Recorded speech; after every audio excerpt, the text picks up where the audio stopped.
एक, सारी पृथ्वी पर एक ही भाषा और एक ही बोली थी। दो, उस समय लोग पूर्व की ओर चलते चलते शिनार देश में एक मैदान पाकर उसमें बस गए।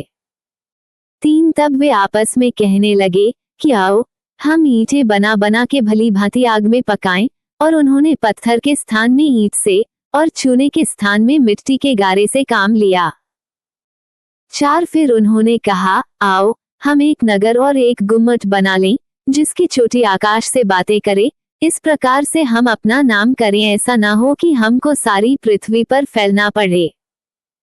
पांच, जब लोग नगर और गुम्मट बनाने लगे तब इन्हें देखने के लिए यहोवा उतर आया। छह, और यहोवा ने कहा मैं क्या देखता हूँ कि सब एक ही दल के हैं और भाषा भी उन सब की एक ही है, और उन्होंने ऐसा ही काम भी आरंभ किया, और अब जितना वे करने का यत्न करेंगे उसमें से कुछ उनके लिए अनहोना न होगा।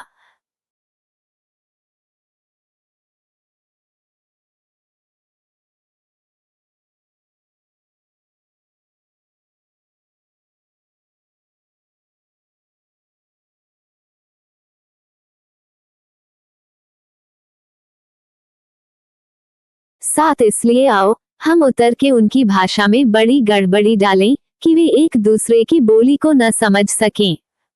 आठ, इस प्रकार यहोवा ने उनको वहां से सारी पृथ्वी के ऊपर फैला दिया और उन्होंने उस नगर का बनाना छोड़ दिया।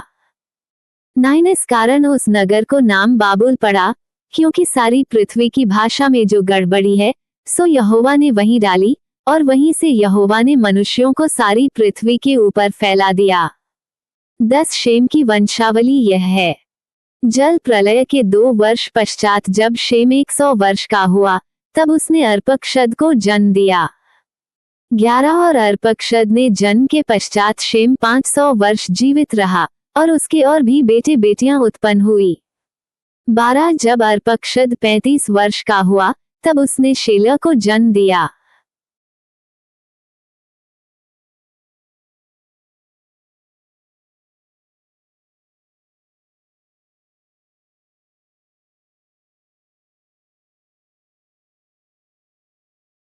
तेरह, और शेलह के जन्म के पश्चात अर्पक्षद 403 वर्ष और जीवित रहा और उसके और भी बेटे बेटियां उत्पन्न हुई।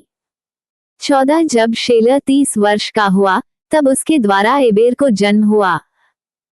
15, और एबेर के जन्म के पश्चात शेलह 403 वर्ष और जीवित रहा और उसके और भी बेटे बेटियां उत्पन्न हुई। 16, जब एबेर 34 वर्ष का हुआ तब उसके द्वारा पेलेग का जन्म हुआ। 17, और पेलेग के जन्म के पश्चात एबेर 430 वर्ष और जीवित रहा और उसके और भी बेटे बेटियां उत्पन्न हुई। 18, जब पेलेग 30 वर्ष को हुआ तब उसके द्वारा रू का जन्म हुआ। 19, और रू के जन्म के पश्चात पेलेग 209 वर्ष और जीवित रहा और उसके और भी बेटे बेटियां उत्पन्न हुई।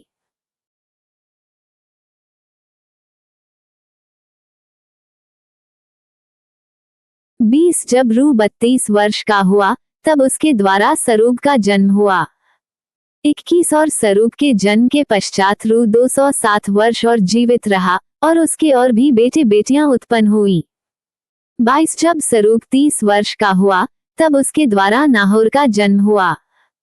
23, और नाहोर के जन्म के पश्चात सरूग 200 वर्ष और जीवित रहा और उसके और भी बेटे बेटियां उत्पन्न हुई। 24, जब नाहोर 29 वर्ष का हुआ तब उसके द्वारा तेरह का जन्म हुआ। 25, और 13 के जन्म के पश्चात नाहोर 119 वर्ष और जीवित रहा और उसके और भी बेटे बेटियां उत्पन्न हुई।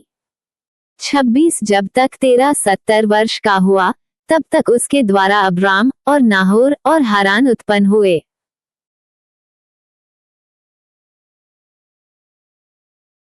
26, जब तक 13 70 वर्ष का हुआ तब तक उसके द्वारा अब्राम और नाहोर और हारान उत्पन्न हुए। 27, 13 की यह वंशावली है। 13 ने अब्राम और नाहोर और हारान को जन्म दिया और हारान ने लूत को जन्म दिया। 28, और हारान अपने पिता के सामने ही कसदियों के ऊर नाम नगर में जो उसकी जन्मभूमि थी मर गया। 29, अब्राम और नाहोर ने स्त्रियां ब्याह ली। अब्राम की पत्नी का नाम तो सारै और नाहोर की पत्नी का नाम मिल्का था।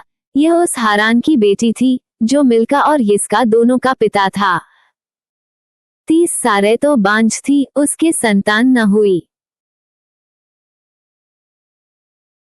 31 और 13 अपना पुत्र अब्राम और अपना पोता लूत जो हारान का पुत्र था, और अपनी बहू सारे जो उसके पुत्र अब्राम की पत्नी थी, इन सबों को लेकर कसदियों के ऊर नगर से निकल कनान देश जाने को चला, पर हारान नाम देश में पहुंचकर वहीं रहने लगा।